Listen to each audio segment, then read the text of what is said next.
नमो अर्हन्ताणं नमो सिद्धाणं नमो आयर्याणं नमो वज्झायाणं नमो लोये सव्वसाहुणम्।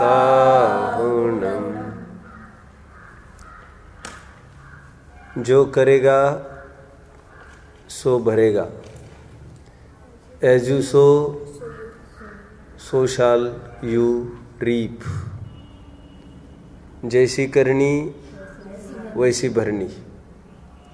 ये जितनी भी कहावतें हैं, सुक्तियाँ है, ये इस तरफ संकेत करती है कि कार्य के अनुसार फल होता है। कौन देता है उससे कोई मतलब नहीं है, और देने वाला कोई भी हो, देने वाला उसकी इच्छा से तो बिल्कुल ही नहीं दे सकता। एक बात पक्की हो गई। फिर पुद्गल देवे नहीं तो भगवान नाम की कोई वस्तु फल देवे, इससे हमको क्या मतलब। यह बात तो दूसरी ही है कि भगवान फल नहीं देते। ये तो जैनेतर भी ये कहते हैं, न कर्तृत्वम न कर्माणि लोकस्य सृजति प्रभु, न कर्म फल संयोगम स्वभाव वस्तु प्रवर्तते।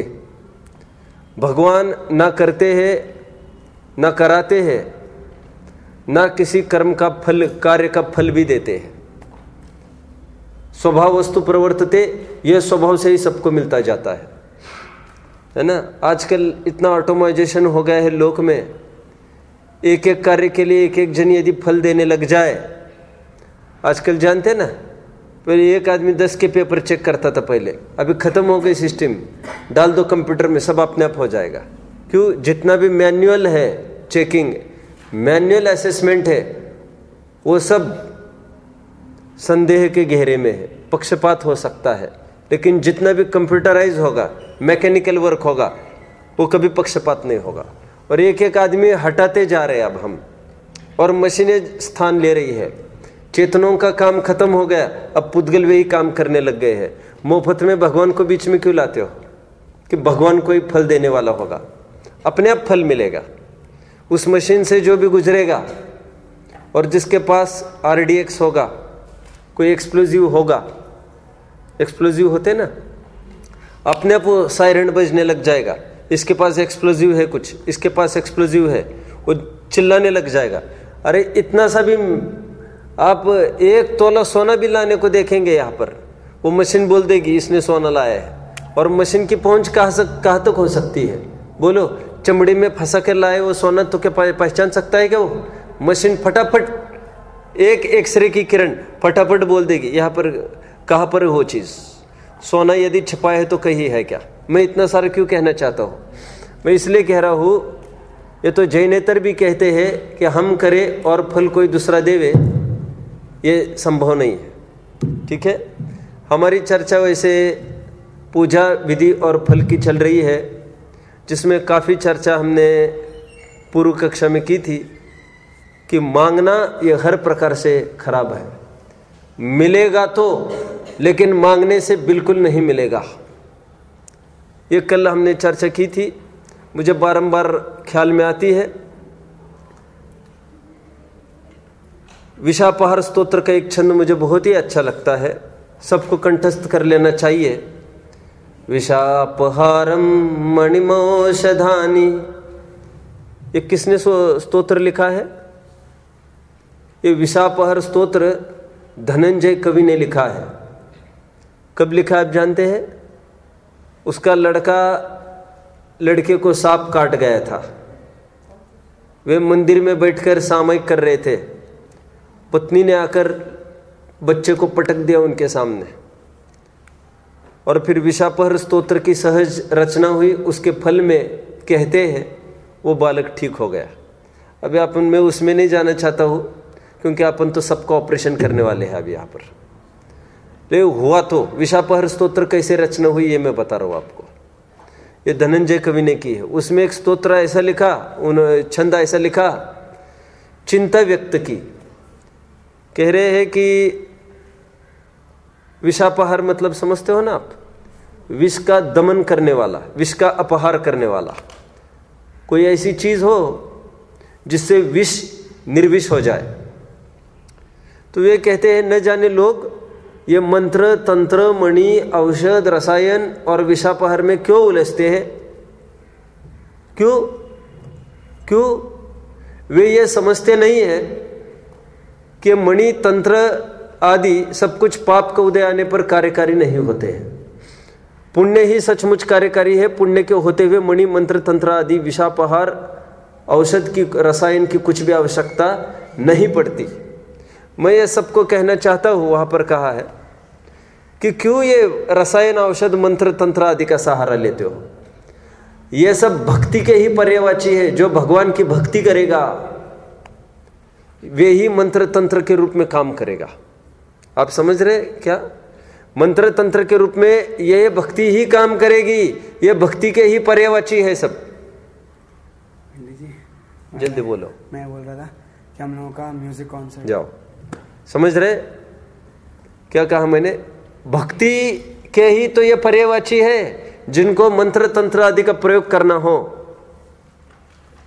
वे भक्ति करें। तो ये भक्ति में मंत्र तंत्र आदि आदि ये सब कुछ कार्यकारी हो जाएंगे। अरे आपको मंत्र भी बोलने की आवश्यकता नहीं पड़ेगी, इतना प्रताप भक्ति में है। समझ में आता है? कौन सा मंत्र फूका था श्रीपाल ने? कौन सा मंत्र फूका था वारिशेन ने? फांसी पर लटकाया जा रहा था वारिशेन को, श्रीपाल को। अब जानते ना क्या स्थितियां हुई थी? प्रथमानुग पढ़ लेना, सब जान जाएंगे। सेठ सुदर्शन को, और कुछ ने पुण्य उदित हुआ तो सब अपने आप हो जाता है। कोई मंत्र तंत्र करने की आवश्यकता नहीं। भक्ति करो आप तो काम करो, आपको फल मिलेगा। गीता की वे पंक्तियां क्या, कर्मण्येषु अधिकारस्तु, वहां पर जो कहा है तू तुम्हारा अपना काम करो, मां फलेषु कदाचन, तुम फल की चिंता क्यों करते हो, तुम तुम्हारा अपना काम करो। ये कहकर कोई ये समझे कि नहीं भगवान फल देगा, हमने ऐसा कब बोला? मैं इसलिए लोगों को कहता हूँ तुम चिंता मत करो, सब ठीक हो जाएगा, तुम धर्म ध्यान करो। मैंने किसी को कहा, बहुत किसी पर दिक्कत आ गई, तुम बिल्कुल चिंता मत करो, सब ठीक हो जाएगा। ये मेरे भरोसे नहीं कह रहा हूँ मैं कि मैं तुम्हारा कोई सहयोग करूँगा। मैं तो ये कह रहा हूँ तुम पुण्य करोगे तो तुम्हें अवश्य पुण्य बंधेगा, अवश्य तुम्हारे अनुकूलताएं आएगी। प्रतिकूलताएं बदल कर अनुकूल रूप संक्रमित हो जाएगी। कल हमने देखा था मोक्ष मार्ग प्रकाशक के 2 प्रकरण कल हमने देखे। एक तो पेज नंबर 7 का कि 6 का, और पेज नंबर 274 का 2 प्रकरण देखे। आज और बहुत सारा स्वाध्याय करना है। विषापहारम मणिमौषधानि मंत्रम समुद्दिश्य रसायनच भ्राम्यन्त्यो होना त्वमिति स्मरन्ति। भ्रम पाल के आपका विस्मरण कर जाते हैं भगवान। भगवान को क्या कह रहा है वो? कभी ये कह रहा है मुझे समझ में नहीं आता, ये लोग थोड़े से भ्रम में आकर मंत्र तंत्र के भगवान का विस्मरण करते हैं। भ्राम्यन्त्यो होना त्वमिति स्मरन्ति, आपका स्मरण छोड़ देते हैं। पर्याय नामानि तवैव तानि, लेकिन मंत्र तंत्र रसायन विषापर ये सब बोलो एक भक्ति के ही बोलो पर्यायवाची है। एक भक्ति ही औषधि है। इसलिए अपन पूजन में भी कहते निर्विषम, क्या विषम निर्विषाम यान्ति शाकिनी भूतपन्नगा। ऊपर की लाइन बोलो, ऊपर स्तूयमाने जिनेश्वरे, कौन सी लाइन है वो? विघ्नौघा प्रलयम यान्ति शाकिनी भूतपन्नगा। स्तूयमाने, जो भगवान की स्तुति करेगा उनके स्वयं में ये मिलेगा। नमोकार मंत्र पढ़ने से आपदाएं टलती, ये बात सत्य है, लेकिन भगवान आकर तारे ये बात असत्य है। और सुनो, यदि सौदेबाजी कर रहा हो तब तो महापाप बंद ही करेगा। देखो शेर ने आक्रमण किया, दोनों जन नमोकार मंत्र पढ़ रहे हैं, एक अज्ञानी है एक महाज्ञानी है। अज्ञानी क्या सोच रहा है? नमोकार मंत्र बोलेंगे तो संकट टल जाएगा।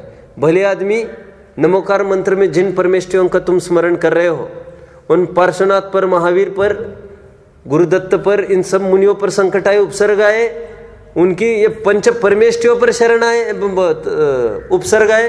पंच मतलब 3 परमेष्टि पर तो उपसर्ग आते ही है, फिर केवल ज्ञान होने के बाद उपसर्ग नहीं आता। उनके नहीं टले उपसर्ग, और पार्श्वनाथ तुम्हारा संकट विमोचन कहां से करेगा? तुम थोड़े अकल का प्रयोग क्यों नहीं करते? यह अज्ञानी इस रूप से बुलाता है कि भगवान तुम आओ, हमको तार दो। इसलिए मैंने उस दिन भी कहा था, गिनती कौन करे? क्या पूरी लाइन बोलो, वो पूरी लाइन बोलो, वो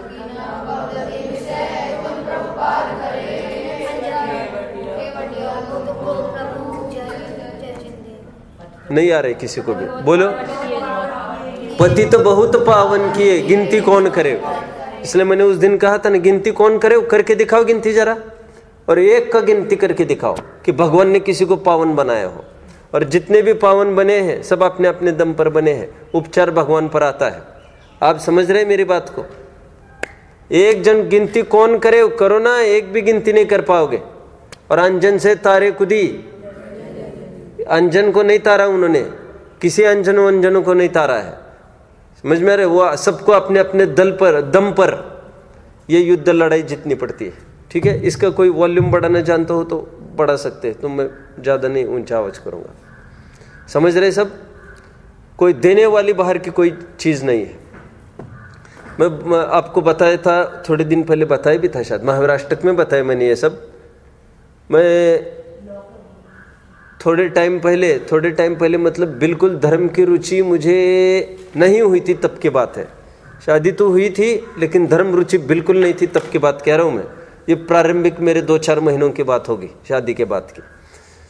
तो बहुत सब टीम मिल के सब ने, मैं गया था पूना, तो फिर सब बोले कि अपने एक जगह जाते हैं। तो एक महिला थी, जैन ही थी, वो सबका बताती थी, बराबरी तुम भूत, मैंने बताया था आपको। तो सब एक एक चीज़ बताती थी, कैसा होगा, कहाँ होगा, क्या होगा। महाराष्ट्र में बताया था मैंने शायद, एक एक चीज़ बताती थी। तो जैसे मैं सामने बैठा, पहले तो वो बोली कि आपके घर के सामने छोटा मंदिर है। वो ताज्जुब ये है, मैं सालों रहता था घर के सामने, मुझे पता नहीं था वहाँ पर मंदिर है। मैं कसम से कह रहा हूँ, बिल्कुल रास्ते के सामने। बोले छोटा मंदिर है वहाँ पर, गौर से याद करो। नहीं, बोले कैसे नहीं है, मुझे दिख रहा है। हाँ है। बोले आपके घर में आगे के कमरे में नारियल टंगा है? कहा हाँ है। एक एक चीज़ बताने लगे। बाद में ये कहने लग गई, इस पर मेरा काम नहीं चल रहा है कुछ भी, इसको हटाओ जल्दी। उसको अचानक क्या लगा, बहुत एकदम एग्रेसिव हो गए, बोले हटाओ हटाओ। फिर सब हमारे रिश्तेदार थे, उनको अटपटा लगने लग गया ना, ये क्या बोलने लग गए। तो फिर बोले ये भगवान को नहीं मानता। तो मैंने कहा था, बहुत भीड़ थी, हफ्ते हफ्ते आकर बैठते थे सब। तब मैंने कहा था कि ईश्वर नहीं होगा, ऐसे तो नहीं कह रहा हूं मैं, लेकिन ईश्वर किसी का कुछ करता होगा ऐसा मैं बिल्कुल नहीं मानता। और रही बात उठने की बैठने की, कोई दिलचस्पी में तो आए ही नहीं हो, एक कुतूहल वशत सब आए, तो मैं आया हूँ, 1 सेकंड में मेरे को आ रहा अच्छा होगा, ये मैं निकला। अब समझे? जाको रखे साइया, मार सके ना कोई, बाल न बाका कर सके जो जग बैरी होए। कुछ भी नहीं हो सकता। अभी अभी बहुत विनोबा भावे का एक लाइन पढ़ रहा हूँ मैं, बहुत अच्छा। बोले मेरा जो मैंने प्रतिज्ञा ठानी है दृढ़ता को दिखाने के लिए, बोले no strength, even the strength of the god would not be able to resist my force, जो मैंने अपने काम हाथ में लिया है। और यदि कह रहे मैं यदि चाहूँ मुझे नहीं करना है, तो कोई दुनिया की ताकत मुझे उसमें लगा नहीं सकती। सब अपने ऊपर है ना। आप समझ रहे मेरी बात को? मैं इतना सारा क्यों खोल रहा हूँ? मैं ये कह रहा हूँ, पूजा विधि फल में ये भली भांति समझने लायक बात है कि हमारे परिणामों का फल देने वाला दूसरा कोई नहीं है। इसलिए भगवान फल देंगे ऐसा भ्रम पालने वाले 2 प्रकार से गलती कर जाते हैं। कौन कौन सी गलती कर जाते हैं? भगवान के सामने जब जाकर कोई चीज मांगते हैं, यदि उनकी सफलता हो गई तो वे भोले जीव ग्रहित मिथ्यात्व में फंस जाते हैं अंधविश्वास कर बैठते हैं, सुपरस्टिशियस हो जाते हैं, और जिनका काम नहीं होता है वे पक्के नास्तिक हो जाते हैं। कितने जनों को समझ में आया मैंने क्या बात कही? दोनों तरफ घाटा है। जो भगवान कुछ करते हैं ऐसा मानकर भगवान के सामने जाएगा, अभी या तो हाँ या तो ना होना था। आपने क्या कहा था भगवान के सामने? हे भगवान उस लड़के से शादी हो जाए, हे भगवान वो प्रॉपर्टी का जो केस है वो निपट जाए। अभी दो ही अवसर थे, दो ही ऑप्शन थे, क्या? या तो जमीन मिलनी थी, नहीं तो नहीं मिलनी थी। दोनों में से तो कुछ होना ही होना, पक्का ही है होना। और बाय चांस यदि काम हो गया, बाय चांस यदि काम हो गया तो बस तुम ब्लाइंड फॉलोअर हो जाओगे भगवान के। हाँ भगवान करते हैं। और ऐसे भगत भगवान को नहीं चाहिए। ऐसे भक्तों ने भगवान की अप्रभावना की है। ऐसे भगत कभी भी भगवान की प्रभावना नहीं कर सकते, क्योंकि कदम कदम पर उनको प्रतिकूलता आएगी। यही आगे चलकर कोसने को बैठे। आप समझे? किसी की कृपा से कुछ नहीं होता, मानना इतना ही श्रेयस्कर है। समझ में आता है? ध्यान रखना, कभी भी जो हमको श्रेय देता है उसकी सफलता का, उस श्रेय को कभी ना लो, क्योंकि यदि आप श्रेय लेने में आगे बढ़ोगे अविचार बुद्धि से, आप ये बात को भूल रहे हो कि उसके जीवन में प्रतिकूलताएं भी आएगी, फिर वो उसका भी श्रेय आप ही को देगा। तो भला इसमें उसको कहे नहीं मेरा इसमें कुछ नहीं है, आपके संबंध इज्जत आपकी बरकरार रहेगी। समझ में आया? चलिए, और एक बात मैं कहना चाहता हूं कि जो भी भगवान के पास आते हैं ये सोचकर भगवान हमारा कुछ करेंगे। मैं आपको वैसे बहुत गारंटी से एक बात कह सकता हूं, ऐसे भी जीव बहुत ही विरले हैं जो भगवान करते हैं ऐसा मानते हैं। क्यों? ऐसे भी कोई जीव नहीं है। क्यों? यदि सचमुच वो मानता भगवान कुछ करते हैं, बोलो बीमारी में वो डॉक्टर के पास जाता क्या? संकट पड़ता तो वकील के पास जाता क्या? अरे भूख लगने पर उद्यम करता क्या रसोई का? भगवान में कौन विश्वास करता है? मैं तो मुझे बताओ आप। और वो इतनी चापलूसी करता है भगवान के विश्वास के आड़ में, वो कोर्ट में भी केस फाइल करके आए, वकील को भी लगाया है, इस डिग्री पर भी एक हाथ रखने आया है। वो चाह रहा है कि कहीं ना कहीं से काम निकला है।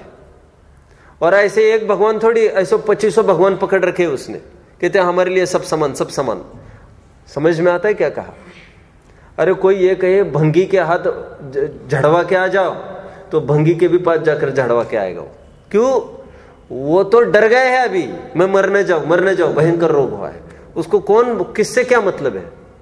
समझ में आता है? अपना काम बनता तो किससे बनता है, कोई फर्क नहीं पड़ता उसको। तो भगवान के पास आता है तो कोई विश्वास से नहीं आता। मैं फिर भी कह रहा हूं, फिर से कह रहा हूं, मैं तो कह रहा हूं साथ साथ वकील को भी मैनेज किया है, सब हमारे केस सेटल कर देना।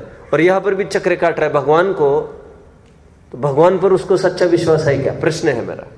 होता तो एक निष्ठ होता ना फिर। अरे जो करना है सो कर लो, मेरे तो भगवान है, मेरे तो प्रियतम भगवान है, जो चाहे हो, संकट आ जाए। और ऐसे भी बहुत भक्त हुए हैं और वहां पर चमत्कार भी हुए हैं। लेकिन मैं ये कह रहा हूं, वो वकील के बराबर समझता है भगवान को, डॉक्टर के बराबर समझता है। अरे डॉक्टर से बराबर नहीं, वकील से गया भी था। क्यों साहब, क्यों? देखो सुनो, वकील को तो एडवांस फी देता है। क्या? वकील को तो एडवांस फी देता है, और यहां पर आकर क्या कहता है? हमारा काम होने के बाद हम इतना दे देंगे आपको। मतलब भगवान को उतनी भी कीमत नहीं दे रहा है जितना वकील को दे रहा है कीमत। वहां पर तो नकदी निकालना पड़ता है पहले, पैसा। और यहाँ पर कि मैं ये चीज चढ़ाऊंगा, वो चीज चढ़ाऊंगा, काम होने पर फिर चढ़ाए नहीं तो नहीं चढ़ाए, और कितनी सी चीज चढ़ा रहा है उतने बदले में कितना मांग रहा है, और वहां पर सब कुछ मिटा देगा। कोर्ट कचहरी की जो सीढ़ी चढ़ते हैं वो इतनी प्रॉपर्टी लुटा देते उसमें, और फिर रिजल्ट का भी कोई ठिकाना नहीं उसमें। तो मुझे कहना इतना ही है कि सभी डिग्री पर हाथ रखने वाले कैसे कहे कि हम भगवान पर विश्वास है, भगवान करेगा। भगवान तो वैसे ही नहीं करता। मैं तो एक बात कह रहा हूं, इसमें भी कोई सत्यता नहीं है जो दुनिया कहती है। चलना है आगे। अब और आगे बढ़ते हैं। मैंने आपको यहां पर और एक बात कही थी, शायद महावीराष्टक में कही थी। एक फिल्म की घटना देकर मैंने कहा था, देवानंद की फिल्म थी गाइड। बहुत दिन से पानी नहीं बरस रहा है और यज्ञ सब कहते यज्ञ करो, ये भगवे कपड़े पहनकर। तो वो कहता है हीरो, मुझे समझ में नहीं आ रहा है इस भगवे कपड़ों का, इस यज्ञ का बरसात से क्या लेना देना है। हमने कहा पानी बरसेगा तो बहुत अच्छा होगा भगवान, और पानी बरस गया, बस भगवान को देख लेना, सब भगवान की कृपा, भगवान की कृपा।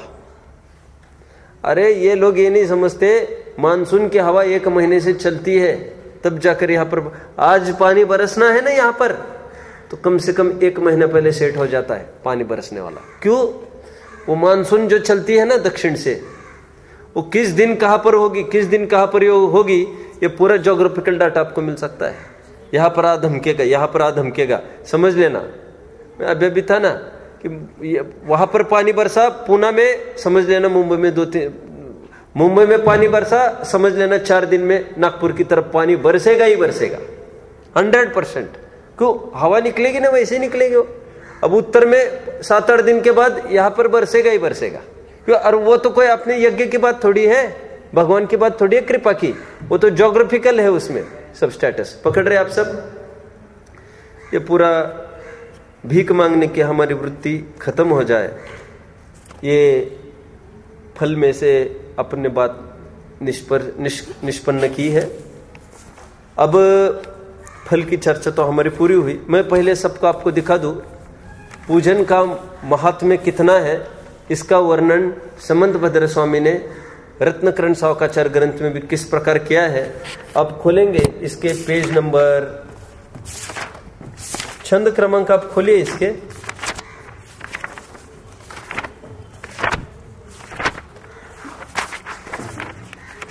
एक 120 छंद खोलिए, 120।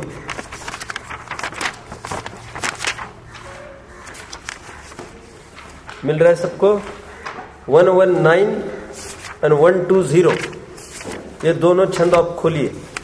ये अपने पढ़े थे, अन्य प्रसंग में पढ़े हैं। 119, ये पेज नंबर 197, 197 पृष्ठ पर देखिए। बीच में पूजन का प्रकरण डाल दिया है, काफी अंश भी हमको पढ़ना है इसका, और एक छंद पढ़ना है 211 पृष्ठ का। कंटिन्यूस दोनों छंद अपन पढ़ेंगे, एक 211 प्रे पेज का और एक 197 का। ठीक है, ये प्रकरण चल रहा है वैसे वैयावृत्त का, और बीच में ही ये पूजन के छंद इन्होंने डाल दिए। ठीक है, देखिए, देवाधिदेव चरणे परिचरणम सर्व दुख निर्हरणम कामदुहि कामदाहिनी परिचिनुयादादृतो नित्यम। भगवान की सेवा करने से क्या क्या होगा आपको याद है? ये भी महावीराष्टक में हमने देखा था छंद, जिसमें कहा था कि क्या होता है, देवाधिदेव के चरण की परिचर्या करने से समस्त दुखों का अभाव होता है। ये छंद, आगे का छंद देखिए, पढ़ते हैं। अरहत चरण सपर्या महानुभाव महात्मनां वदत भेकः प्रमोद मत्ता कुसुमे के निराज गृहे। ये मेंढक का उदाहरण, ये मेंढक को भक्ति के प्रताप से वो स्वर्ग जाकर आशित हो गए, राजगृही नगरी की ये घटना है, और ये फूल लेके जा रहा था, उसकी घटना हमने थोड़े दिन पहले महावीराष्टक में काफी चर्चा पूजन संबंधी आई है, लेकिन यहाँ पर भी मैं फिर से उसको रिपीट कर रहा हूँ। तो ये पूजन संबंधी 2 छंद समंतभद्र स्वामी ने वैयावृत्ति जैसे प्रकरण में डाल दिए। क्यों? कहते लोग मुनि की वैयावृत्ति तो समझते हैं, साधर्मी की वैयावृत्ति भी समझते हैं, लेकिन भगवान को क्यों भूलते हैं? भगवान की वैयावृत्ति मतलब कोई भगवान के हाथ पैर दबाना ही नहीं है, वही हाथ पैर दबाना ही वैयावृत्ति नहीं होती है। तो जिसको जिसकी आवश्यकता वो उसको कराना, जिससे उसके धर्म मार्ग में परिणाम स्थिर रहे, बस वही वैयावृत्ति है। ठीक है, भूखे को आप रोटी नहीं पूछो और पैर दबाना चालू करो तो उसकी वो वैयावृत्ति है क्या? ठीक है, तो भगवान की वैयावृत्ति मतलब भक्ति पूजन के ये प्रकरण समंतभद्र स्वामी ने भी रत्नकरण सावकाचार्य में डाल दिए। अब आज हमको देखना है कि मंदिर कोई ये विचार करे कि हिंसा बिल्कुल नहीं करनी चाहिए, अहिंसा परमो धर्म। जैनी लोग हिंसा नहीं करते, लेकिन इस अहिंसा का एकांत करके कोई मंदिर बनाने का लोभ करे तो आचार्यदेव उसको क्या समाधान करते हैं उसको आज देखेंगे। आपको याद आ रहा होगा, हमने पहले पीरियड्स देखेंगे पूजन संबंधी, उसमें एक चीज देखी थी कि अहिंसा का एकांत करने वाले प्रतिमा का निषेध करते हैं। प्रतिमा का श्वेतांबर मत का खंडन पढ़ा था हमने, उसमें कई आधारों से सिद्ध किया था। तम चैयायिम वंदई, वहां पर जाकर चैत्य की वंदना की, तो चैत्य मतलब क्या? तो मैंने एक बात कही थी, आपको याद होगा, तो ये प्रकरण हम बाद में देखेंगे, कुछ छोड़ दिया था। मैंने कहा था जब पूजन का प्रकरण चलेगा तब देखेंगे। आप मोक्ष मार्ग प्रकाशक खोलेंगे 163 और रत्नकरण सावकाचार खोलेंगे 116। ये दोनों पेज खोलेंगे, हमको दोनों प्रकरण पढ़ने हैं। रत्नकरण सावकाचार 116 खोलिए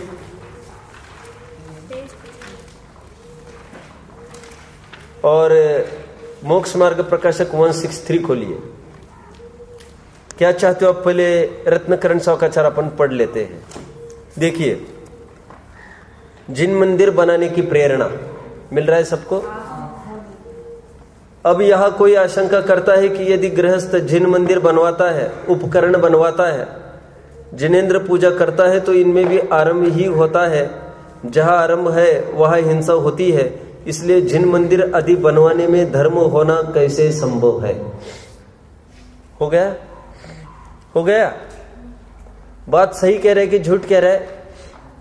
बात तो सही कह रहा है, वो बिल्कुल सही है, हिंसा तो होगी ही।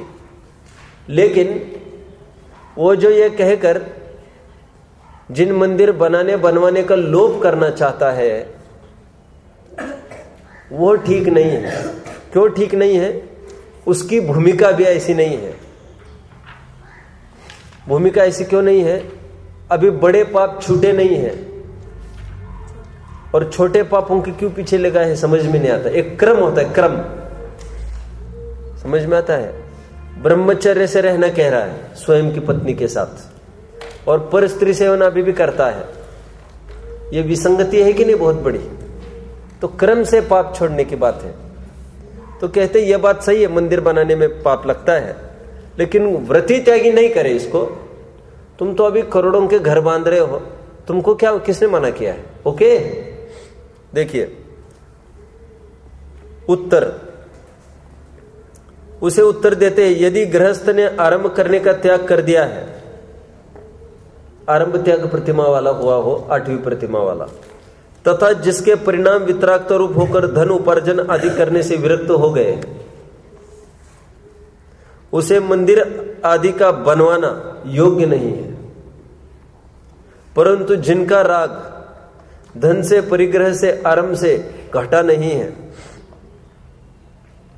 अभिमान घटा नहीं है, अपनी जाति कुल आदि में ऊंचा होने के लिए, अभिमान पूर्वक प्रशंसा पाने के लिए, अपने भोगों के निमित्त हवेली, महल, चित्रशाला आदि बनवाता है, बाग बनवाता है, अपने विहार करने के लिए अनेक स्थान बनवाता है, संतान आदि के विवाह आदि में बहुत धन खर्च करता है, जाति कुल नगर निवासी आदि को भोजन जिमाता है, उन्हें कोई धर्मात्मा शिक्षा देता है। यदि तुम्हारे आरंभ आदि से राग नहीं घटा है तो ये केवल पाप बंध के कारण है। अभिमान आदि के पुष्ट करने वाले पाप के आरंभों को त्याग कर जिन मंदिर बनवाने का आरंभ करो। कितने जन ने प्रकरण को पकड़ा? समझ में आ रहा है ना सबको अच्छे से? स्मोकिंग अच्छा है कि खराब है? खराब है, सभी जन कह रहे हैं। देखो ऐसा होता है इसमें, जिनको स्मोकिंग छोड़ना है ना, एक बहुत बड़ा आश्रम है, एक साधु ने बांधा एक जगह, कहता आप हमारे पास भेजो आदमी को, हम स्मोकिंग छुड़ाएंगे उसकी। करते क्या है मैं थोड़ा बताता हूं आपको। वे करते ये है उसमें कि जो चेन स्मोकर है ना, चेन स्मोकर मतलब और इस चेन स्मोकर नहीं सुना आपने? लगातार सिगरेट, जो सिगरेट बुझ रही है उसी से ही दूसरी लाइटन करे, फिर वो बुझने को हुआ उससे तीसरी लाइटन करे, वो बंद ही नहीं होती, 40-40, 50-50 सिगरेट दिन में पी जाता है। उसको एडमिट कर दिया वहां पर, चिंता मत करो, जाओ अभी।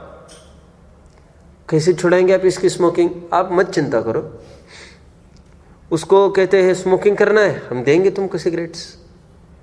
उसको देते हैं सिगरेट्स लाकर, करो स्मोकिंग। क्या रहस्य है इसमें? कह रहे वो तंबाकू की सिगरेट पीता था ये, अब हम इसको अजवाइन की सिगरेट देंगे। तो अजवाइन की सिगरेट चालू करते, तो उससे इतना तो लाभ होता है क्या कि जो निकोटिन पूरा बॉडी में जा रहा था ना, इससे फेफड़े उपड़े खराब हो रहे थे। अब इतना तो होगा, अजवाइन तो औषधि चीज है, इससे फेफड़े खराब होने की तो नौबत नहीं आएगी। तो फिर क्या करेंगे? ये कह रहे हमारे पास आपको 3 महीने छोड़ना है मरीज को, 3 मंथ्स। तो कहते हैं कि ये 2 महीने उसको अजवाइन की सिगरेट देते हैं, फिर उसमें क्या करते हैं, अल्टरनेट डेज देते हैं, फिर हफ्ते हफ्ते देते हैं, बंद कर देते, बस। तकलीफ, बिल्कुल तकलीफ नहीं होती फिर उसको। निकोटिन की सिगरेट पीकर छोड़ना संभव नहीं है, क्योंकि उसकी लत भयंकर है, तो वो छूट ही नहीं सकता था। तो मजबूरी वशत हमने जो अजवाइन की सिगरेट्स दी बनाकर, उससे ज्यादा डेंजर नहीं है, लेकिन एक डेंजर तो उसमें भी है। क्या? वो धुएं की बार बार धुआ जाएगा, तो बार बार तो एक्सेस तो किसी चीज की भी अच्छी नहीं है ना, हीट तैर होगी ना बार बार। लेकिन वो छुड़ाना सरल है, तंबाकू की सिगरेट छुड़ाना सरल नहीं है, अजवाइन की सिगरेट छुड़ाना बहुत सरल है। समझ में आ रहा है? कहते एक प्रक्रिया है, प्रक्रिया से चलोगे तो सफलता मिलेगी, अति करोगे तो काम नहीं होगा। समझ? अजवाइन की सिगरेट नहीं दोगे तो भी वो बेचैन, ही विल गेट डिस्परेट, मरेगा फिर। और ठीक है, फिर आप अजवाइन की जीवन भर पीते रहो, even then this is not nice. फिर से सिगरेट पीना चालू कर सकते हो निकोटिन वाली, क्योंकि वो स्ट्रॉन्गर है। अभी लाइट में कितना दम रहेगा, लाइट से फिर स्ट्रॉन्गर पर कभी ना कभी आना तो चाहेगा। मैंने क्यों उदाहरण दिया? बोलो अक्षत, बोलो संदेश। महल आदि बनाना, लोगों को भोजनवार कराना आदि, ये खत्म नहीं हुआ है, और तुम मंदिर छोड़ाने की बात कहा करता है। आगे, यदि तुम्हारा आरंभ आदि से राग नहीं घटाए तो केवल पाप बंध के कारण अभिमान आदि के पुष्ट करने वाले पाप के आरंभों को त्याग कर जिन मंदिर बनवाने का आरंभ करो, उसके प्रभाव से तुम्हारा अशुभ राग घट जाएगा। भविष्य में तुम्हारे परिणाम वितरागता के सन्मुख हो जाएंगे। अहिंसा धर्म का प्रवर्तन बढ़ जाएगा। अनेक जीव स्वाध्याय करके, शास्त्र श्रवण करके, वितराग जिनेन्द्र देव के दर्शन करके भावना बढ़ाकर पापाचार रोकने लगेंगे। शील, संयम, ध्यान की वृद्धि इत्यादि उत्तम कार्यों को करके धर्म की वृद्धि होगी। पाप तो होगा, माना, लेकिन ये अल्प पाप है, और ये अल्प पाप भी बड़े पाप को तो छुड़ाएगा ही, लेकिन ये अल्प पाप, बोलो, फिर अल्प पाप को भी छुड़ाएगा, स्वयं को भी, और साक्षात धर्म की प्राप्ति कराएगा। ओके, ये पूजन का प्रकरण है, अपन को सांगोपांग चर्चा करनी है, मंदिर आदि आदि।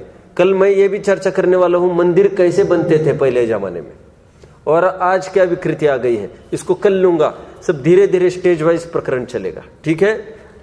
अहिंसा, जिन मंदिर अहिंसा धर्म का आयतन है, जिन मंदिर के निमित्त से अनेक जीव पापाचार छोड़कर जिन मंदिर में आते हैं, वह अरे अंदर आते ही निश्चय कहकर आते, इससे बढ़कर और क्या चीज चाहिए?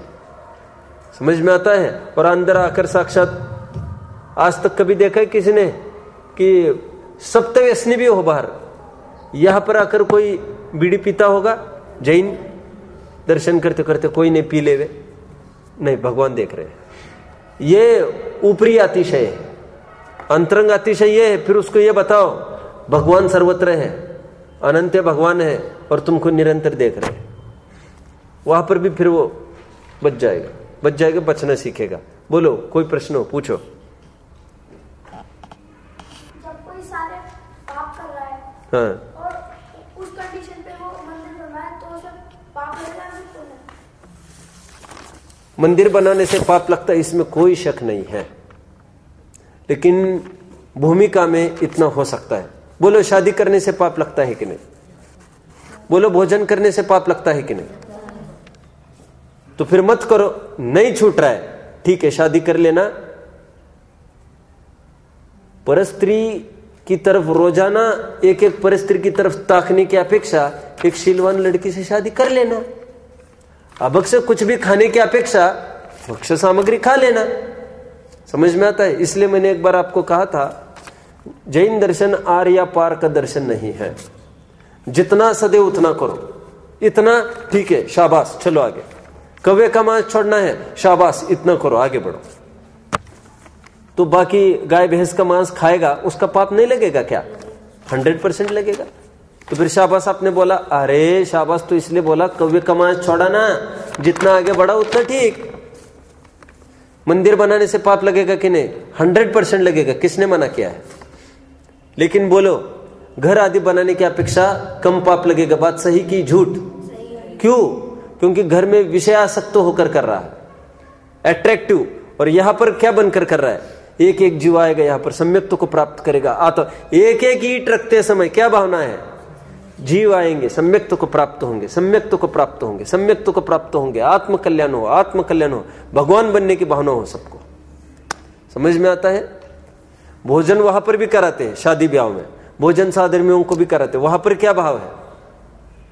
आप 300 आइटम बनाए थे, 300। समझ में आता? देखना मेरे जैसा कौन करेगा, ये भी बनाए वो भी बनाए। और धर्म मार्ग में क्या भाव है? संयमी लोग हैं, इनको थोड़े अपना अनुकूलता देवे, आहार दान का अपन लाभ उठाए, उसके बदले में ये लोग सामायिक करेंगे, स्वाध्याय करेंगे। इनको भोजन की अनुकूलता देंगे तो इनको घंटों बच जाएंगे रोटी बेलने में, तो वे घंटों स्वाध्याय सामायिक में लगाएंगे, कल्याण हो जाएगा इनका। भरत जी ने ऐसे ही तो कराया था। एक ब्राह्मण वर्ण स्थापित करके, एक नया वर्ण स्थापित करके उन्होंने देखा ये जीव दया का खूब पालन करते ये लोग। उनको कहा आजीवन हम आपकी व्यवस्था करेंगे आजीविका की, आपको रोटी वोटी कोई चिंता नहीं करना, अब पढ़ो पढ़ाओ। समझ रहे? फर्क पड़ रहा है ना? समझ में आता है? स्कूल खोल रहे, पाठशाला खोल रहे, फर्क पड़ेगा कि नहीं पड़ेगा? वहां पर तो ये बताएंगे शरीर कैसा हृष्ट पुष्ट होगा, यहां पर ये सिखाएंगे आत्मा कैसी हृष्ट पुष्ट होगी। समझ में आता है? फर्क पड़ेगा, फर्क पड़ेगा। ठीक है, देखिए कहां तक आए अपन। ये प्रकरण हमारा हुआ रत्नकरण सावकाचार का।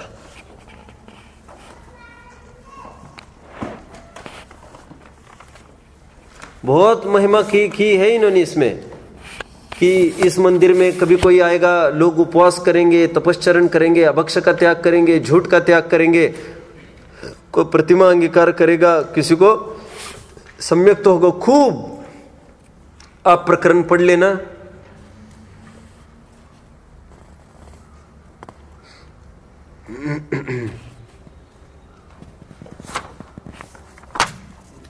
बहुत सारा प्रकरण है, अभी इसको पढ़ लेना आप लोग।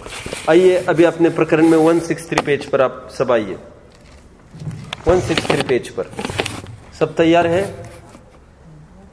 आइए। फिर कोई कहे प्रतिमा को देखो परंतु पूजन आदि करने का क्या प्रयोजन है? कितने जन को याद आ रहा है? मैंने कहा था यह प्रकरण हम बाद में देखेंगे। और ये लेफ्ट पेज का प्रकरण हमने पूरा पढ़ा था, ये 2 पेज हमने पढ़े थे, 162 163। मूर्ति पूजा निषेध का निराकरण। मैंने कहा निषेध का निराकरण, मैंने कहा तो 2-2 बार निषेध बोल रहे हैं, मतलब उसकी स्थापना करना चाहते हैं। याद आ रहा है? और अभी देखिए प्रकरण प्रतिमा का तो प्रकरण हो गया अपना। अब मंदिर की चर्चा है, हूबहू जो प्रकरण उसमें पढ़ा यहां पर पढ़ने मिलेगा। फिर कोई कहे प्रतिमा को देखो परंतु पूजन आदि करने का क्या प्रयोजन है? पूजन आदि क्यों करते हो? प्रतिमा स्थापित करो, दर्शन करो, भागो। पूजन क्यों करते हो? जैसे कोई किसी जीव का आकार बनाकर घात करे तो उसे उस जीव की हिंसा करने जैसा पाप होता है। वह कोई किसी का आकार बनाकर द्वेष बुद्धि से उसकी बुरी अवस्था करे तो जिसका आकार बनाया उसकी बुरी अवस्था करने जैसा फल होता है। कितने जन पकड़ रहे बात को? लोक में आटे का मुर्गा कहानी पता है सबको? आटे के मुर्गे की गर्दन तोड़ी थी तो कितना भव भव उसको मुर्गा बन बन के उसका फल भोगता था। याद आ रहा है? वर्तमान युग में तो अपने है बराबर, आदमी का चित्र फाड़ो, नहीं तो आदमी को मारो, समान पाप है। तो यहाँ पर ये कह रहे कोई चित्र में जैसा आकार प्रकार में रावण का पुतला जलाए ना, तो रावण को जलाने का पाप लगता है साक्षात। पकड़ रहे सब? मैं इतना क्यों कह रहा हूं? तो यहां पर तो पूजन की स्थापना करने, देखिए क्या कहते हैं। तो जिसका आकार बनाए उसकी बुरी अवस्था करने जैसा फल होता है, उसी प्रकार अरहंत का आकार बनाकर धर्मानुराग बुद्धि से पूजन आदि करे तो अरहंत के पूजन आदि करने जैसा शुभ उत्पन्न होता है तथा वैसा ही फल होता है। साक्षात भगवान को नमस्कार करने जैसा फल यहाँ पर भी होता है। और मैंने काफ़ी 1-2 पीरियड इसमें लगाए थे ना, भगवान के एक अंग को देख देख कर हमको कितना ख्याल में आता है। और मैंने तो ये कहा था और भी आप उभारो प्रकरण को। मैंने तो 1-2 और बिंदु बताए थे। कौन से बिंदु बताए थे बाद में? अभी लेटेस्ट कोई बताएगा? और 1-2 बिंदु बताए थे। मैंने तो एक ये बताया था कि देखो भगवान के सर्वांग में श्वेत खून कहा है, वो खून श्वेत कैसे हो गया? मैंने आपको एक घटना भी सुनाई थी। सहजानंद वर्णी जी, गणेश प्रसाद जी वर्णी, गणेश प्रसाद जी वर्णी बहुत छोटी उम्र के थे तब की ये घटना है। तब ऐसे ही गए थे वे एक जगह, तो तब उस जमाने में परंपरा थी, कोई भी नया आदमी दिखा बाहर, उसको ये कहते थे भैया आज तुम्हें हमारे घर भोजन करने आना है। तो छोटा बच्चा दिखा, उनको पूछा आप बाहर से आए? बोले हाँ, आपको हमारे घर भोजन करने आना। तो घर पर लेके गई वो महिला, उनके स्तन में एकदम दूध भर आया। ये पूर्व भव, आपको बताया था ना, ये पूर्व भव के संस्कार से उनको ऐसा लगा ये हो ना हो कोई मेरे पूर्व भव को कोई पुत्र ही होगा। चुरंजाबाई नाम था उनका, उन्होंने गोद ले लिया गणेश प्रसाद जी वर्णी। कहने का मेरा तात्पर्य क्या है? यह वात्सल्य का प्रतीक है दूध निकलना। देखो ना, लड़की को जब तक संतान नहीं होती तब तक दूध नहीं आता स्तन में से। और सुनो, संतान जब तक दूध पीते तब तक ही दूध आता है। संतान ने दूध पीना बंद किया, वो दूध गायब हो जाता है, लाख प्राइस से भी आता नहीं है। फिर वो दूध आया कहां से? वो वात्सल्य का प्रतिरूप है वो। आप समझे मेरी बात को सब? तो उसी प्रकार भगवान के, उनके तो स्तन में ही दूध आता है, वात्सल्य का प्रतीक। लेकिन भगवान को संपूर्ण 3 लोक पर करुणा उत्पन्न हुई कि जगत के समस्त जीव सुख को प्राप्त हुए। सब्वे जीवा सुखी होन्तु, सभी जगत के जीव सुखी हो जाए ऐसी भावना हुई उनको। तो देखो ना, सर्वांग में ये श्वेत खून हो गया उनका, वात्सल्य का प्रतीक। मैंने उस दिन बताया था ना आपको, ये मैंने कहा था आप डेवलप करो ऐसा एक एक चीज। और मैंने एक चीज कही थी, भगवान के नख केश नहीं बढ़ते लिखा है, उसका क्या तात्पर्य समझेंगे? याद आ रहा है आपको? बहुत बड़ा मनोविज्ञान है इसमें। मैंने आपको कहा भी था, अब्दुल कलाम ने अपने कॉन्फ्रेंस टेबल पर जब तक वो प्रेसिडेंट रहा, पूरे 5 साल उसने भगवान की प्रतिमा रखी थी अपने टेबल पर। ये और भी मैंने कहा था, जो 1948 में 1950 में कॉन्स्टिट्यूशन कब लिखा गया भारत का? 1948 क्या 47 में तो बात ही नहीं है। रिपब्लिक डे 26 जनवरी को ना, 50 को, 47 को तो इंडिपेंडेंस मिला। संविधान तो बाद में रचा गया। तो देखना आप, तो मुझे तो इतना ही कहना है, जो संविधान रचा गया है उसका कवर पेज आप देखोगे, मैंने ये भी कहा था, कवर पेज आप देखोगे तो डॉक्टर राजेंद्र प्रसाद जी ने, पंडित नेहरू ने, राजगोपालाचार्य सब ने मिलकर बनाया था इसको। और जानते हो उस पर फोटो चिपकाई है भगवान की, वितरागी भगवान की। बोलो मुद्रा बोलती है कि नहीं? मुद्रा बोलती है। लोक में कहते मनी स्पीक्स ऑल लैंग्वेजेस। सब वो कुछ नहीं बोल रहे, कोई काम नहीं कर रहा। नहीं काम कर रहा है, अभी काम करवाता हूं। गड्डी दिखाई पैसे की, गड्डी, साहब हमारा वो काम कर दो ना। हाँ क्यों नहीं, क्यों नहीं, अरे आप हमको याद कर लेते, हम आपके घर आते। कैसे समझाए तुमने, कैसे समझाए? Money speaks all languages. तो जब पैसा बोलता है, भगवान नहीं बोल सकता क्या? अब समझ में आ रहा है? मैंने कहा था मैथिली शरण गुप्त ने एक आर्टिकल लिखा। आर्टिकल का हेडिंग था ये नख क्यों बढ़ते हैं, नख क्यों बढ़ते हैं। तो उसमें नख नख नाखून, तो उन्होंने पूरा उसमें ये डाला था, ये बोला था कि ये हमारी हिंस्र वृत्ति का फल है। क्या है? हिंस्र वृत्ति है, इसलिए नाखून बढ़ते हैं। और लोग नाखून क्यों काटते हैं? फिर वो कोई नहीं चाहता हिंस्र वृत्ति बढ़े, इसलिए काट देते हैं। फिर ये पूरा ऐसे है। मैं क्या सिद्ध करना चाहता हूं? भगवान के नख केश नहीं बढ़ते कहकर क्या कहना चाहता हूं? भगवान की हिंस्र वृत्ति खत्म हो गई। समझ में आता है? और वैसे नाखून, ये मैंने कहा था हड्डी की विकृति है, पाल ये खून की विकृति है। उनकी समय अंतरंग भी विकृतियां खत्म हुई, बहिरंग भी विकृतियां खत्म हुई। भगवान को देखो, समझो। चलो, मैं तो कहाँ तक आया? उसी प्रकार अरहंत का आकार बनाकर धर्मानुराग बुद्धि से पूजन आदि करे तो अरहंत के पूजन आदि करने जैसा शुभ उत्पन्न होता है तथा वैसा ही फल होता है। स्थापना निक्षेप, मैंने काफी चर्चा की थी स्थापना निक्षेप की। अति अनुराग होने पर, प्रत्यक्ष दर्शन न होने से आकार बनाकर पूजन आदि करते हैं, इस धर्मानुराग से महापुण्य होता है। ये पेज पूरा पढ़ना है आज। तथा ऐसा कुतर्क करते हैं कि जिस वस्तु का त्याग हो, ये इसको अपन 2-3 दिन बाद देखेंगे। मुझे कौन याद दिलाएगा? इस प्रकरण को अपने को पढ़ना है जब मैं 8 द्रव्य की चर्चा करूंगा। किसकी? 8 द्रव्य चढ़ाने की। 3-4 दिन में करने वाला हूं, 8 द्रव्य चढ़ाना भगवान को। तो तब मुझे इस प्रकरण की याद दिलाना। कौन दिलाएगा?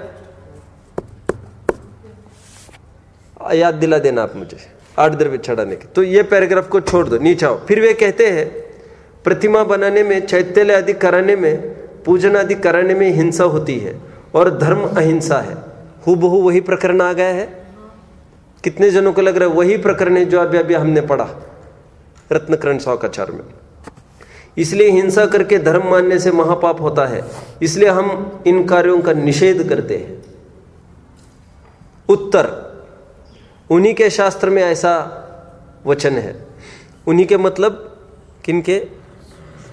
श्वेतंबरों के ग्रंथ में ऐसा कथन है, सुच्चा जाने कल्याणम, सुच्चा जाने पावगम, कल्याण पाप उभयम्पि जाने सुच्चा। उभयम्पि मतलब कल्याण और पाप मिश्रित। ठीक है? कल्याण मतलब पुण्य ले लो। यहां पर पुण्य, पाप और मिश्र, ये 3 धाराएं इन्होंने बोली। यहां पर पकड़ रहे आप सब? यहां कल्याण, पाप और उभय, ये तीनों शास्त्र सुनकर जाने, ऐसा कहा है। सुच्चा जाने, सुच्चा जाने कल्याणम, शास्त्र जानकर पुण्य को जाने, शास्त्र जानकर पाप को जाने और शास्त्र जानकर उभय परिणाम को जाने। सूत्र समझ में आ रहा है? तो वे 3 प्रकार के परिणाम बता रहे हैं। बोलो टोडरमल जी अभी कैसा खंडन करेंगे उनका? कैसे खंडन करेंगे? आप मत पढ़ो अभी, आप तो बोलो, ये क्षण तो मिला है ना आपको, कैसे खंडन कर सकते हैं? टोडरमल जी पूछेंगे उभय परिणाम क्या चीज है?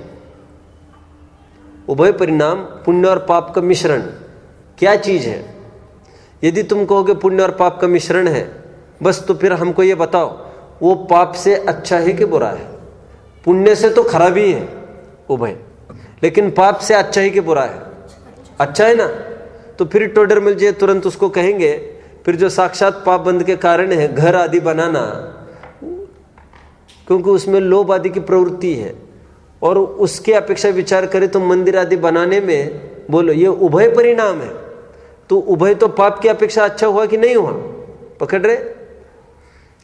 यह कल्याण, पाप और उभय। कल्याण मतलब इस प्रकरण में पुण्य, उभय मतलब मिश्रित। यह तीनों शास्त्र सुनकर जाने, ऐसा कहा है। सो उभय तो पाप और कल्याण मिलने से होगा, सो ऐसे कार्य का भी होना ठहरा। वह पूछते हैं केवल धर्म से तो उभय हल्का है ही, और केवल पाप से उभय बुरा है या भला है? पकड़ रहे सब? केवल पाप से उभय बुरा है या भला है? आप बताना। भला है। यदि बुरा है तो इसमें तो कुछ कल्याण का अंश मिला है, पाप से बुरा कैसे कहें। भला है तो केवल पाप को छोड़कर ऐसे कार्य करना ठहरा, तथा युक्ति से भी ऐसा ही संभव है। कोई त्यागी होकर मंदिर आदि नहीं बनवाता है, वह सामायिक आदि निर्वध्य कार्य में प्रवर्तता है। पकड़ रहे सब? कोई त्यागी होकर मंदिर आदि नहीं करता और सामायिक आदि निर्वध्य कार्य में प्रवृत्ति करता है, तो उन्हें छोड़कर, किनको छोड़कर? सामायिक स्वाध्याय को छोड़कर प्रतिमा कराना, वो पूजन करना उचित नहीं है। अच्छा काम छोड़कर हल्का काम नहीं करना। आप सब समझ रहे? विधान चल रहा है 4 घंटे का यहां, और मैं कमरे पर अध्ययन कर रहा हूं। ये अच्छा काम है कि खराब काम है? विधान से अच्छे कि विधान से कम अच्छा है? विधान में तो ढोले है, ढमके, माथा खराब होने का काम है सब, और फिर फिल्में भी धुन आ रही है, सब आ रही है। किसमें कितना परिणाम रख रहा है, फिर कौन नाच रहा है, कौन गा रहा है, और फिर लोगों का, पब्लिक का ध्यान किसकी तरफ है? किसकी तरफ जाते पब्लिक का ध्यान? कैसे नाच रहे हो, कैसे नाच रहे हो, देखो कैसा पगला जैसा नाचता रहता है। ये भी आता ना आता जाता है, बीच में कोई पागलपंती करता रहता है। तुम भगवान को देखना चाहिए था ना तुमको, तुम उसको क्यों देख रहे? अभी स्वाध्याय में कोई विकल्प नहीं है। स्वाध्याय में कोई विकल्प है? एक भगवान है, आचार्य है, वे बोल रहे और अपन सुन रहे हैं। उसमें ताला ऐसे लो और ढोला ऐसा लो और धमका ऐसा लो, फिर अब ये बोलेगा, फिर अब मैं माइक पकड़ूंगा, किसी के हाथ में नहीं दूंगा, और फिर मुझे थोड़ा चमर ढोरना, फला ढोरना। क्या है ये तमाशा? समझ रहे? देखो, हाँ, लेकिन नहीं, मैं विधान में नहीं जाता, माथा खराब होता है। और आराम करे, विश्राम करे, सो रहा है, और फिर शादी ब्याह में जा रहा है, वो गाने सुन रहा है, वो म्यूजिक सुन रहा है, फिर वो चलेगा क्या? क्यों? उससे तो अच्छा है ना ये। समझ में आता है? देखो सुनो, मैं ताली पिटने पिटवाने के बिल्कुल पक्ष में नहीं हूं, मैं बहुत कट्टर विरोधक हूं इसका, समझ लो। ताली बजाना मेरे को पसंद नहीं है। लेकिन जो फिल्मी गाने में ताली बजा बजा कर मौज मजा करते हैं, उनकी अपेक्षा ये ठीक है। आप समझ रहे हैं? रास्ते पर टपोरी जैसे नाचने की अपेक्षा यहाँ पर नाचना ठीक है। परमार से ये भी ठीक नहीं है, लेकिन अपेक्षाकृत विचार करें तो आप समझ रहे हैं, क्योंकि इतने प्रधान पुरुष है, उनके सामने क्या नाचना? ठीक है, ये कितनी मर्यादा रहती थी। महिलाएं बड़े बुजुर्गों के सामने आती तक नहीं थी पहले। आहट लगी हुई आए, चल चल चल चल, बात नहीं करती थी, बात तक नहीं करती थी। अब पुराने पूछ लेना दादा दादी यदि होंगे तो, महिलाएं पुरुषों के सामने कभी आती नहीं थी, बात नहीं करती थी। एकदम जो वृद्ध हुए होंगे उनको पूछ लेना, 70-80 से को ऊपर कोई होगा, 80 के ऊपर का घर में, पूछ लेना दादी आपके जमाने में क्या चलता, तो वो बताएंगे।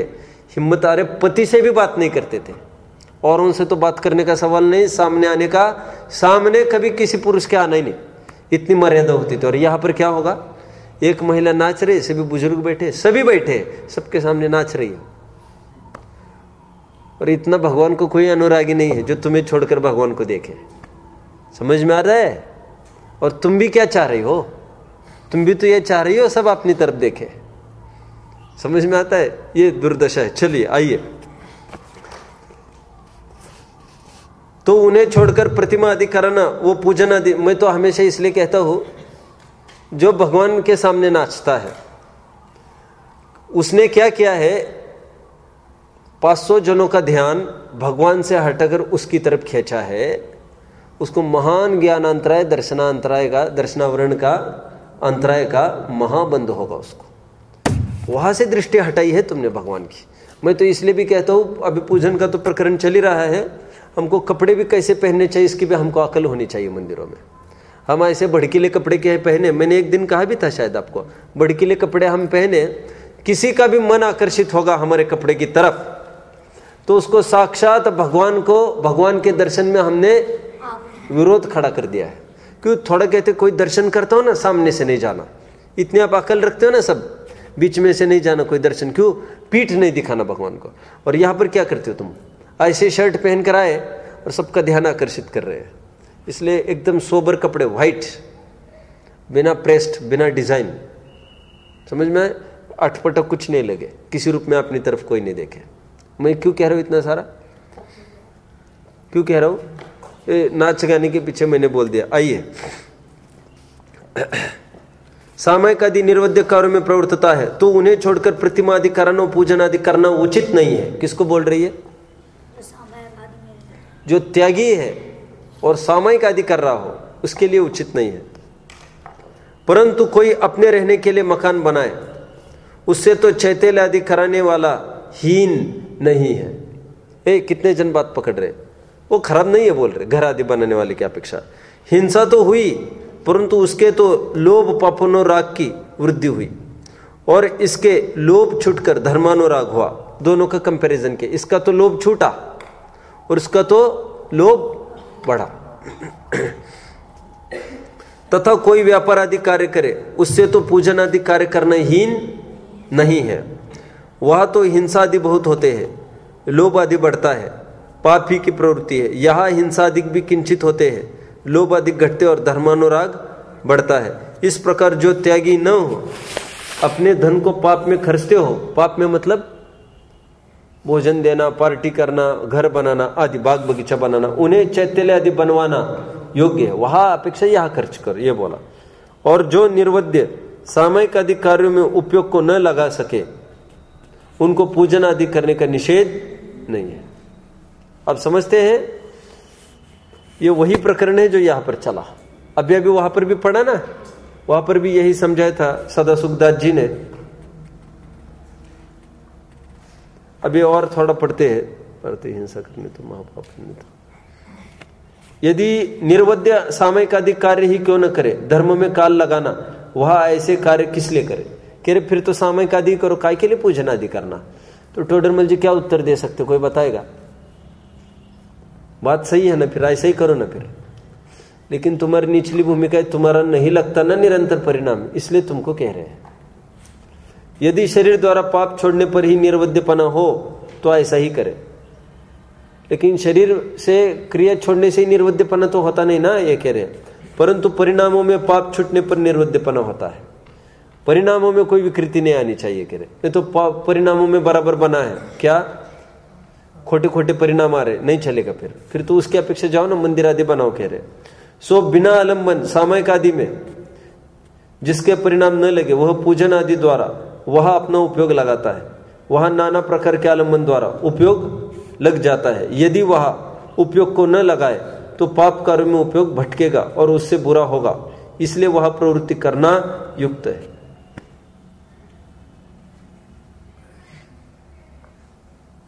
अभी ये जब पढ़ना है अपने को 4-5 दिन बाद, तब इसका आगे का भी बाद में पढ़ेंगे। तुम कहते हो कि यहां पर भी पढ़ेंगे और ये दोनों अपन पढ़ेंगे। बस 4 दिन रुको, जब हम द्रव्य की चर्चा 4 दिन में ही खड़ी करेंगे 8 द्रव्य की, तो वहां पर ये 2 प्रकरण हम ले लेंगे। आज के दिन इतना ही आ रहे सब क्या, तो फिर अपन एक काम करते, थोड़ा पढ़ लेते हैं। पढ़ना है थोड़ा, अभी कोई नहीं आया ना इनका, तो अपन मोक्ष मार्ग प्रकाशक अभी वैसे ही लिया है। पूजन का क्या स्वरूप है देखो, अपन थोड़ा पढ़ते हैं। और ये प्रस्तावना आप खोलिए, इसकी प्रस्तावना। टोडरमल जी के काल में कैसा स्वर्णिम युग रहा, कैसा चतुर्थ कालवत, कैसी धर्म की प्रभावना रही, रोम रोम अणु अणु जयपुर नगरी के कैसे धर्म से भीगे थे, टोडरमल जी के सानिध्य में कैसा धर्ममय माहौल हो गया था। आइए थोड़ा सा देखते हैं। प्रस्तावना पेज 1। तहा निरंतर, टोडरमल जी के काल का, उनके जमाने की बात कह रहे हैं। अच्छा, प्रस्तावना नहीं है आप लोगों में? हाँ, जयपुर वाला जिनके पास होगा वो देख सकते हैं। जयपुर वाला होगा तो, सोनगढ़ वाले में नहीं मिलेगा। तहा निरंतर हजारा पुरुष स्त्री देवलोक की सी नाई। यहां पर ध्यान दो, अभी सब नहीं मिल रहे ना किसी को? आपको मिल गया, इसमें देख सकते हैं, आगे पीछे सब देख लो, सब छोड़ो मत कोई। अभी तहा निरंतर हजारा पुरुष स्त्री देवलोक की सी नाई चैत्यालय आए महापुण्य उपार्जय। क्या लिखा? तहा निरंतर हजारा पुरुष स्त्री कहाँ पर कह रहे हैं? जब टोडरमल जी विराजते थे, ये कौन लिख रहा है? ये रायमल जी तब का तत्कालीन पूरी वस्तु स्थिति का चित्रण कर रहे हैं। कह रहे हजारों स्त्री पुरुष देवलोक की सी नाई, मतलब देवलोक जैसे देवलोक में चैत्यालय जा जाकर महापुण्य उपासते हैं। देवलोक की क्यों उपमा दी? क्योंकि देव निरंतर या तो समोशरणों में, नंदीश्वर द्वीपों में, अकृत्रिम जिनालयों में, 13 द्वीपों में इतने फैले हैं, सब जगह निरंतर जाते रहते, धर्म आराधन करते हैं। और फिर उनके भी चैत्यालय है ना अपने आपने। मैंने आपको कहा था, याद आ रहा है आपको? जन्मते ही सबसे पहला काम देवों का, पहले दर्शन करते जाकर वे, और कितने सम्यक्तों को प्राप्त होते, याद आ रहा है? देवलोक की सी नाई, देवलोक की सी नाई मतलब देवलोक जैसे कई हजारों लोग चैत्यालय आए, महापुण्य उपार्जित। चैत्यालय में आकर क्या करते हैं? महापुण्य उपार्जित करते हैं। आप लोग अभी क्या कर रहे हैं? सुनो, ये जिन्होंने खड़ा किया है पूरा 10-12 जितने ट्रस्टी होंगे, उनका, उनके बच्चों का, उनके घर वालों का भी इतना पुण्य नहीं है जितना आपका है। आपको जितना पुण्य बंद हो रहा है, जितनी प्रशंसा आपकी आज भी हो रही होगी देवलोक में, उतनी इनके बच्चों की भी नहीं। हम विद्वानों के, हमारे बच्चों की भी उतनी प्रशंसा नहीं होती होगी। आप समझ रहे हैं मेरी बात को? ये सोचते होंगे ये विद्वान बने बैठे हैं, इनका भी कितना समय धर्म में जाता है, इनसे अच्छे तो ये है बच्चे। ये विद्वान होकर अपने बच्चों को धर्म में नहीं लगा रहे, इनसे बच्चे तो अच्छे ये है। आप समझ रहे हैं? ये बड़े क्या महापुण्य उपार्जन है। मैंने आपको और एक बात कही थी, याद आ रहा होगा तो, गणेश प्रसाद जी वर्णी मंदिर के बाहर खड़े रहते थे, और जो भी आता उसको कहते हैं भैया तुम्हारा नर बहुत सफल हो गया, धन्य है, धन्य है, तुम्हें भगवान के दर्शन करने मिले, धन्य है। ठीक है? आपको कहा कि मुझे याद नहीं, जॉर्ज बर्नार्ड साहब मरते समय कहा उन्होंने, इफ मुझे यदि फिर से जन्म मिले, I would like to be an eastern Jain, मैं जैन होना चाहूंगा, उन्होंने बोला स्पष्ट। देखिए आगे देखिए, दीर्घ काल का संचा पाप का क्षय करे। क्या कितनी आनंददायी बात है। दीर्घ काल से संचित पाप का क्या करते हैं? पाप का क्षय करते। कौन? ये दर्शन करके भगवान के दीर्घ काल से संचित पाप। जन्म जन्म के संचित पातक किस क्षण निर्वारे? भगवान के चरण पखाले की बात नहीं चल रही यहाँ पर, पखलना वखलना की बात नहीं चल रही यहाँ पर। मात्र जो देखेगा भगवान को, बस इतने में धन्यता हो गई। ठीक है, आगे 150 भाई पूजा करने वाले पाइए, तब की बात कह रहे हैं। 1000 जन दर्शन करते थे तो 150 जन क्या करते थे? पूजा करते थे। आज भी यदि देखे तो अनुपात यही मिलेगा आपको। यहाँ की बात नहीं, अन्य समाज में देखो, जितने दर्शन करने आते 10% ही थोड़ा रुक कर भक्ति आदि करते हैं। 150 भाई पूजा करने वाले पाइए, 150 भाषा शास्त्र वाचने वाले पाइए। 150 जन क्या करते थे बैठकर? भाषा शास्त्र मतलब हिंदी में, हिंदी उसको भाषा शास्त्र कहते हैं हिंदी में। 10-20 संस्कृत शास्त्र वाचने वाले पाइए। 10-20 जन निरंतर संस्कृत पढ़ते रहते हैं। 150 जने चर्चा करने वाले पाइए। 150 जन निरंतर चर्चा। आप दिमाग में लाओ चित्र। आप एक काम करना, जो भी योग्य जीव होगा, समय जिनको मिलता होगा थोड़ा, अभी नहीं तो फिर कभी, दिमाग में रखो। और चित्र की भी थोड़ी सी आपको उमंग है, इच्छा है, तो अब ये चित्र बना के दिखाना टोडरमल जी के काल का। तो उसमें 150 जन दर्शन कर रहे, 150 जन भाषा शास्त्र पढ़ रहे, 150 जन चर्चा कर रहे। ऐसा वही ग्रुप बनाना। कितने जन को समझ में आ रहे मेरी थीम? और अपन तो ये नहीं कह रहा हूँ मैं 150 मतलब 85 खोपड़िया वहां पर बनाना, लेकिन आप एक रफ कुछ बना के चलो, वहां पर उतने अनुपात में पूरी स्ट्रक्चर आना चाहिए टोडरमल जी के काल की स्थिति। और इतनी प्रशंसा करेंगे आपकी, आप यहाँ पर लगाएंगे ना, आपकी पीठ ठोकेंगे जो भी आएगा। मुफ्त में आपकी पीठ ठुकनी है, और आपको पूरा मैं आइडिया दे रहा हूँ। लेकिन आप क्यों, किसी के दिमाग में नहीं आती ये चीज़ें, और वो चित्र देखकर ही वो समझ जाएगा। वहाँ पर ऊपर लिखना कि जीवन पत्रिका के आधार से रायमल जी के द्वारा वर्णित जीवन, यहाँ पर लिखा है ऊपर, जीवन पत्रिका में तत्कालीन जयपुर की धार्मिक स्थिति का वर्णन इस प्रकार, उसको चित्रित करो आप।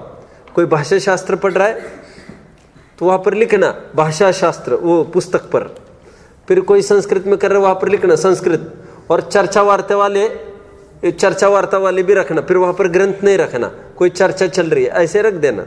और आगे फिर पूजन वाले भी एक लाइन लगा देना, पूजन कर रहे हैं कोई, ठीक है ना, समझ रहे हैं। फिर दर्शन करने के लिए खूब भीड़ दिखाना, आप समझ रहे ना आप सब। आगे नित्यान का सभा के शास्त्र का व्याख्यान विषय 5 से 7 से पुरुष, फिर प्रवचन चल रहा है पंडित जी का, टोडरमल जी बैठे, बराबर वैसी जैकेट दिखाओ और बराबर वो चित्र बनाओ वहां पर। ये मैंने इतना सारा क्यों बताया, ये पूजन का मुझे वो तत्कालीन स्थिति थी तो पूजन में भी इतना सब लाभ लेते थे। 20-30 बाय शास्त्र अभ्यास करे, देश देश का प्रश्न यहाँ आवे, तो फिर आप इसको कैसे डाल सकते हो, देश देश का यहाँ पर का प्रश्न यहाँ आते हैं, लोग चिट्ठियाँ लिख रहे हैं, ऐसा अपन लिख सकेंगे जरूर। वो चिट्ठी लिख रहा है, अरे भेज रहा है, मैं इसको जयपुर भेजूंगा, और जयपुर से चिट्ठियों को उत्तर दे देकर वहाँ पर फिर सेंड कर रहे। कितने जन समझ रहे थीम को, कितने जन के दिमाग में आ रहा है, हाँ मैं कभी भविष्य में सोच सकता हूँ बनाने का, आ रहा है दिमाग में। अभी इसके लिए जिसकी स्केच थोड़ी ठीक ठाक हो, नहीं तो ठीक ठाक नहीं हो तो यही नहीं समझ में आए, प्रवचन करने वाले, प्रवचन सुनने वाले समझे पूजन कर रहे कि दर्शन कर रहे, आदमी काय के लिए इकट्ठे हुए, कोई एक्सीडेंट हुआ कि क्या हुआ, लोग समझ नहीं पाए क्या चल रहा है। ये क्या लिखा है देखो, देश देश का प्रश्न यहाँ आवे, तिनका समाधान होए वहां पहुंचे, इत्यादि अद्भुत महिमा चतुर्थ कालवत यान। तो फिर वहां पर एक कॉर्नर में और डाल देना कि वहां पर क्या डालेंगे, इसको सब एक शब्द मुखरित होना चाहिए चित्र के माध्यम से, चित्र बोलता चित्र होना चाहिए। चतुर्थ काल के लिए क्या लिखा जा सकता है यहाँ पर, तो फिर कोई कहेगा अहो साक्षात तीर्थंकरों का विरह भुला दिया, ऐसे एक जन मुख से बोल रहा है, समझ में, अहो यही चतुर्थ काल, ऐसे लिखने की अपेक्षा ओहो तीर्थंकर का विरह ही भुला दिया इन्होंने। सब पूरी देशना यहाँ पर समझ में आता है, मोक्ष मार्ग जागृत, चतुर्थ कालवत या नगर विषय जिन धर्म की प्रवृत्ति पाई है। ये कौन से नगर की बात है, जयपुर। जयपुर जैनियों की काशी कही जाती थी, सर्वाधिक जैनी जयपुर नगर में रहे थे, आज भी है पॉपुलेशन काफी वहां की, सर्वाधिक। तब की बात है 250 वर्ष पहले 1 लाख जैनी वहां पर रहते थे, 1 लाख, कल्पना नहीं कर सकते आप। और सर्वाधिक 200 मंदिर थे तब, जैन मंदिर। मैं खूब चर्चा करने वाला हूं, कल से देखेंगे। ओम नमः।